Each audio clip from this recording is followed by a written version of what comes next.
Good morning. Welcome back to ITRC Computer Online Classes. I am Pawan.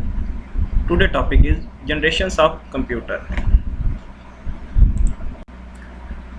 Generations of Computer. Introduction. A computer is an electronic device that manipulates information or data. It has the ability to store, retrieve and process data. Computer electronic device है जो क्या करता है, manipulate calculate करता है information and data को. Computer में ability होती है डेटा को स्टोर करने की, रिट्रीव करने की एंड प्रोसेस करने की. Nowadays a computer can be used to type documents and email, play games and browse the web.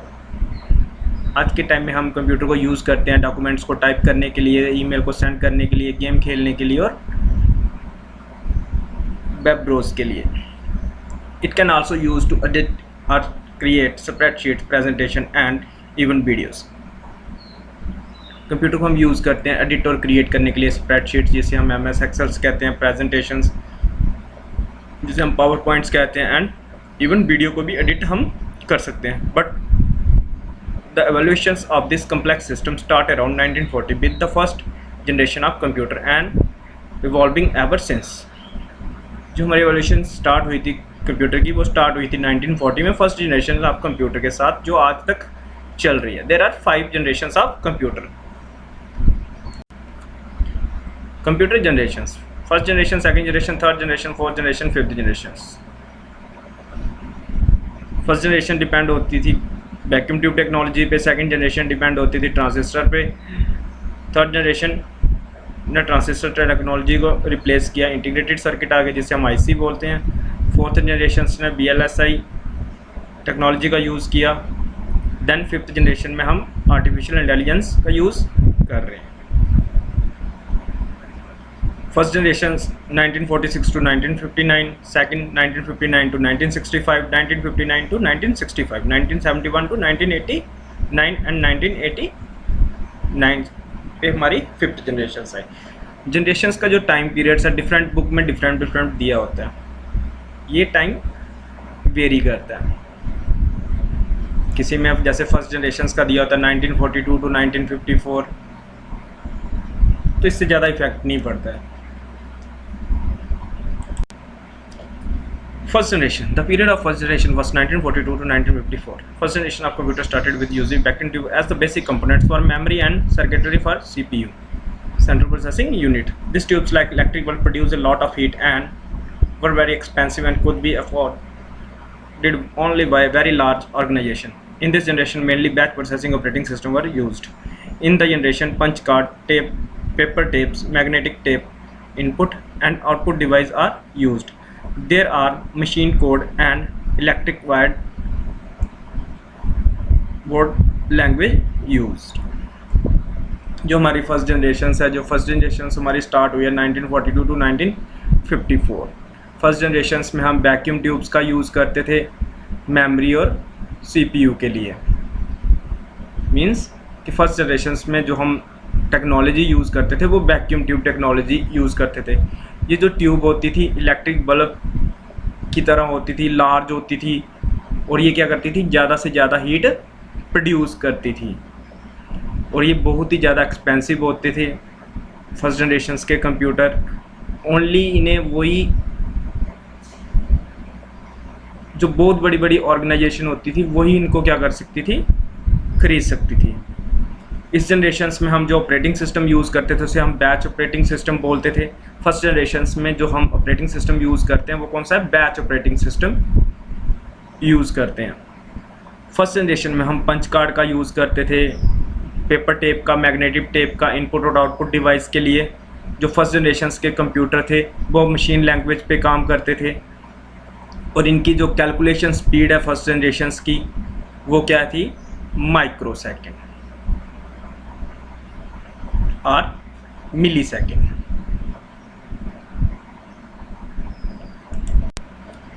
The main features of first generations are vacuum tube technology. Vacuum tube technology use करते थे, unreliable थे, support करती थी machine language को, costly थे, large heat produce करते थे. Size जो था फर्स्ट जनरेशन का कंप्यूटर का लार्ज था. AC की रिक्वायरमेंट होती थी क्योंकि लार्ज था, वैक्यूम ट्यूब हीट प्रोड्यूस करते थे तो हमें AC की रिक्वायरमेंट पड़ती थी, नॉन पोर्टेबल थे, इलेक्ट्रिसिटी ज़्यादा कंज्यूम करते थे फर्स्ट जनरेशन के computer. Some computer of this generations were ENIAC, EDVAC, UNIVAC, IBM 701, IBM 650। ये फर्स्ट जनरेशन्स के कुछ कंप्यूटर्स के नेम थे। कई बार ऑब्जेक्टिव टाइप क्वेश्चन में आपसे ये पूछा जाता है कि ये जो फर्स्ट जनरेशन्स का कंप्यूटर है कौन सी टेक्नोलॉजी यूज़ करता है, वैक्यूम ट्यूब टेक्नोलॉजी यूज़ करता है, और इसकी जो स्पीड है वो कितनी है, मिली सेकेंड। अगर मिली सेकेंड ऑप्शन में नहीं है तो माइक्रो सेकेंड। और इसकी लैंग्वेज कौन सी है, मशीन लैंग्वेज। और इसका जो साइज़ है as compare to all generations बड़ा ज़्यादा लार्ज होता है। और इसके जो कंप्यूटर्स के नेम है, ये नेम दिए होते हैं कुछ, आपको चूज़ करना था कि फर्स्ट जनरेशन के कंप्यूटर कौन से हैं, तो उन्हें एक बार रीड कर लेना। Second generation, the period of second generation was 1952 to 1964. This generation using the transistor consumed less power, more compact in size, more reliable and faster than the first generation machines made up of vacuum tubes. In this generation's magnetic cores were used as primary memory and magnetic tape and magnetic disk as secondary storage device. In this generation, assembly language and high level programming language like Fortran and COBOL were used. They were batch processing and multi-operating system used. Like first generations, जो second generation थी उसका time period 1952 to 1964 है। ये क्या करती थी, transistor use करती थी इंस्टेड ऑफ वैक्यूम ट्यूब्स। इसका जो साइज़ था as compare to first generation small था, लेस पावर कंज्यूम करते थे सेकेंड जनरेशन के कंप्यूटर, मोर रिलायबल थे फर्स्ट जनरेशन से। साइज़ भी इनका क्या था, स्मॉल था फर्स्ट जनरेशन से। सेकेंड जनरेशन्स में जो मेन चीज़ें हैं वो ये थी कि ये जो थी मैग्नेटिक कोर यूज़ करती थी primary memory and magnetic tape and magnetic disk as a secondary memory. और जो ये जनरेशन लैंग्वेज यूज़ करती थी असेंबली लैंग्वेज। और लास्ट में हाई लेवल लैंग्वेज भी यूज़ करने लगी थी like Fortran and COBOL। Fortran क्या हमें क्या बोलते हैं, फार्मूला ट्रांसलेशन। इस जनरेशन में जो हम ऑपरेटिंग सिस्टम यूज़ करते थे, बैच प्रोसेसिंग ऑपरेटिंग सिस्टम और multi programming operating system use करते थे।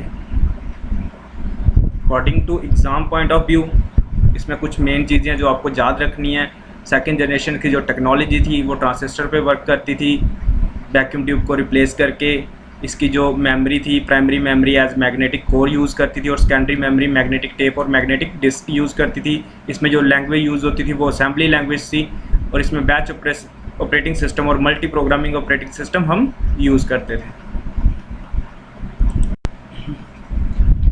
The main features of second generations are use of transistor, reliable as compared to first generation's computer, smaller size as compared to first generation computer, generate less heat as compared to first generation computer, consume less electricity as compared to first generation computer, faster than first generation computer, still very costly, AC needed, support machine and assembly language। like जैसे हमने पीछे पढ़ा, transistor based technology use करते थे, reliable थे first generation के according, means first generation के according reliable थे। साइज़ जो इनका था as compare to first generation से छोटा था।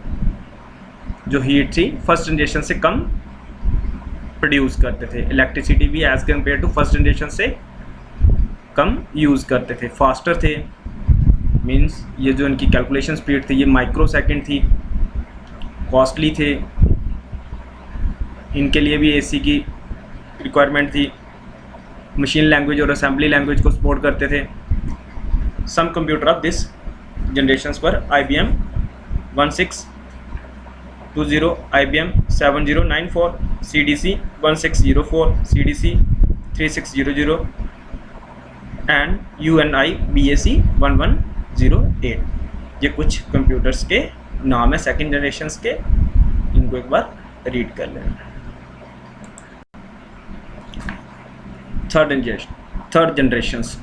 The period of third generation was 1964 to 1972. The third generation of computer is marked by the use of integrated circuit in place of transistor. A single IC has many transistor, resistors and capacitors along with the associated circuitry. The development made computers small in size, reliable and efficient. In this generation, remote processing, time sharing, real-time multi-programming operating system were used. High language were used during this generations. जो हमारी third generation थी वो start हुई थी 1964 से 1972 में। इसमें हम आईसी यूज़ करते थे, integrated circuit instead of transistor. जो आईसी जो बनते थे, जो हम चिप की तरह होते हैं, जो हमारे मेमोरी कार्ड के ऊपर भी जो चीज़ें बनी होती है उसे हम आईसी बोलते हैं, गोल्डन कलर की। इसमें बहुत सारी ट्रांजिस्टर्स, रेसिस्टर, कैपेसिटर सारे क्या होते हैं सर्किट के ऊपर लगे होते हैं। और इसकी डेवलपमेंट से क्या हुआ, जो हमारे कंप्यूटर का साइज़ था वो क्या हो गया, स्मॉल हो गया। ये रिलायबल थे as compare to first generation, second generation and first generation, and efficient थे first generation to second generation. इनमें जो ऑपरेटिंग सिस्टम यूज़ हुए थे, remote processing, time sharing, real time and multi programming operating system हमने use किए थे। इसमें जो लैंग्वेज यूज़ होती थी वो हाई लेवल लैंग्वेज से। इसकी जो प्रोसेसिंग स्पीड थी वो क्या थी, नैनो सेकेंड। इसमें जो हम कैलकुलेशन स्पीड मेज़र करते हैं वो क्या थी, नैनो सेकेंड। फर्स्ट जनरेशन में मिली, सेकंड में माइक्रो और थर्ड में नैनो। फर्स्ट में जो जनरेशन यूज़ होती थी, मतलब लैंग्वेज यूज़ होती थी वो कौन सी थी, मशीन लैंग्वेज। सेकंड में असेंबली लैंग्वेज और थर्ड में हाई लेवल लैंग्वेज। पहले में टेक्नोलॉजी यूज़ होती थी वैक्यूम ट्यूब, सेकंड में ट्रांजिस्टर और थर्ड में आईसी। ये चीज़ें आपने याद रखनी है।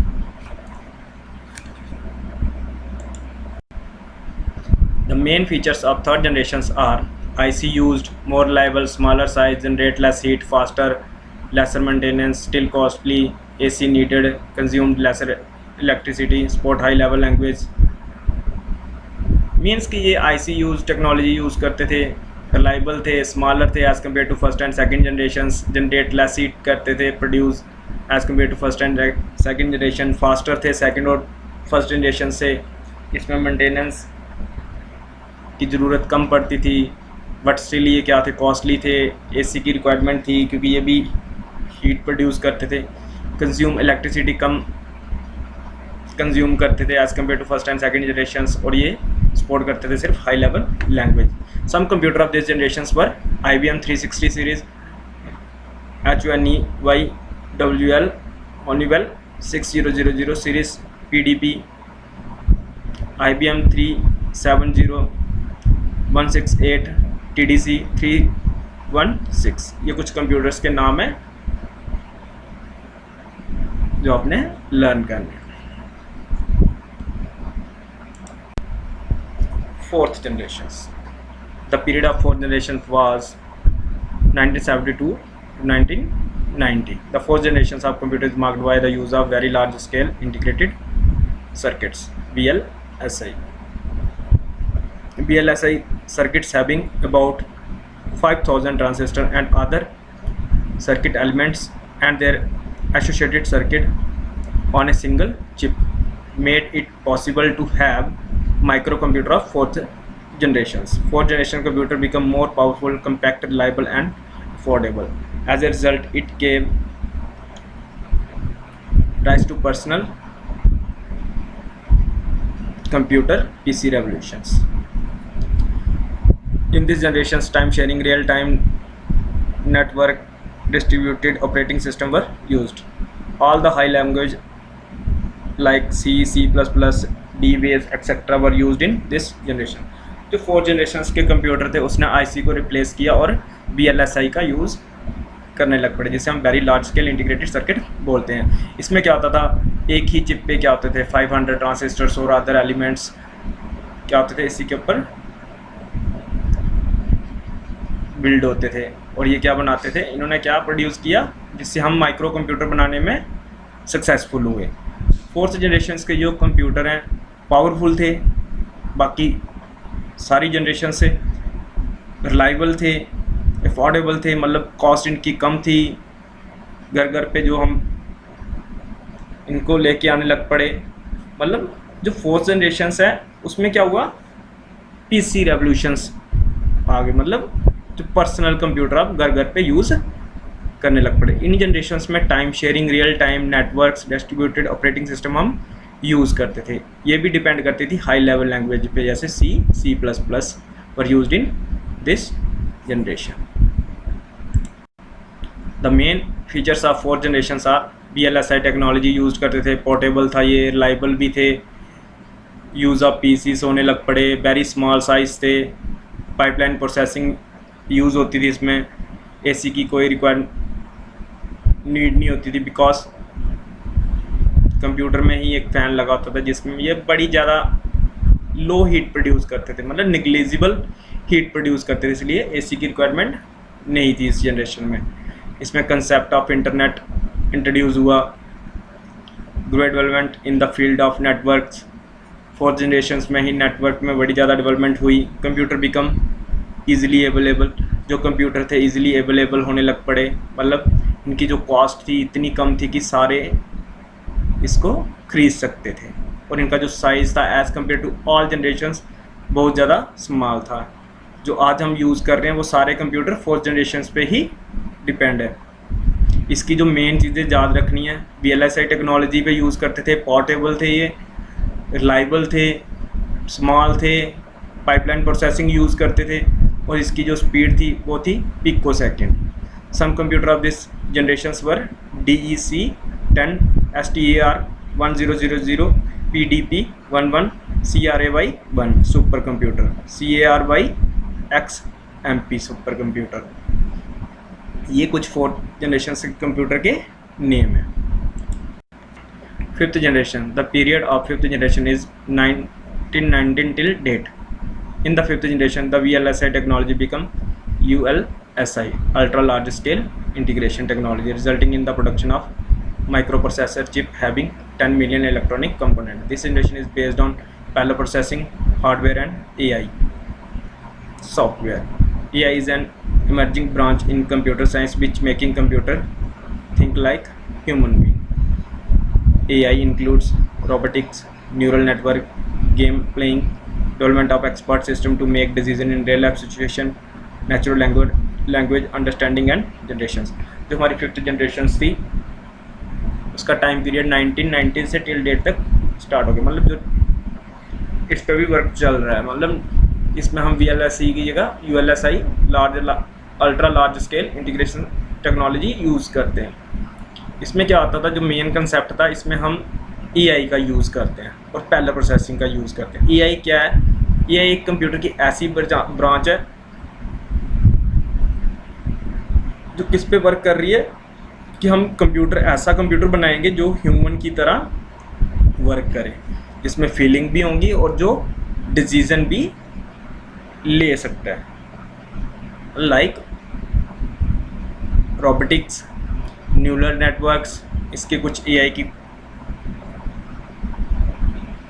इंक्लूड करती हैं, robotic neural network, game playing, development of expert system to make decision in real life situation, neural language understanding and generations. इसमें जो आपने मेन चीज़ याद रखनी है कि इस जनरेशंस में रोबोटिक टाइप कंप्यूटर बनाए जाएंगे और ये AI पे वर्क करता है, जिसको हम आर्टिफिशियल इंटेलिजेंस कहते हैं। और इसमें जो टेक्नोलॉजी यूज़ होती है VLSI होती है, ultra large scale integration circuit.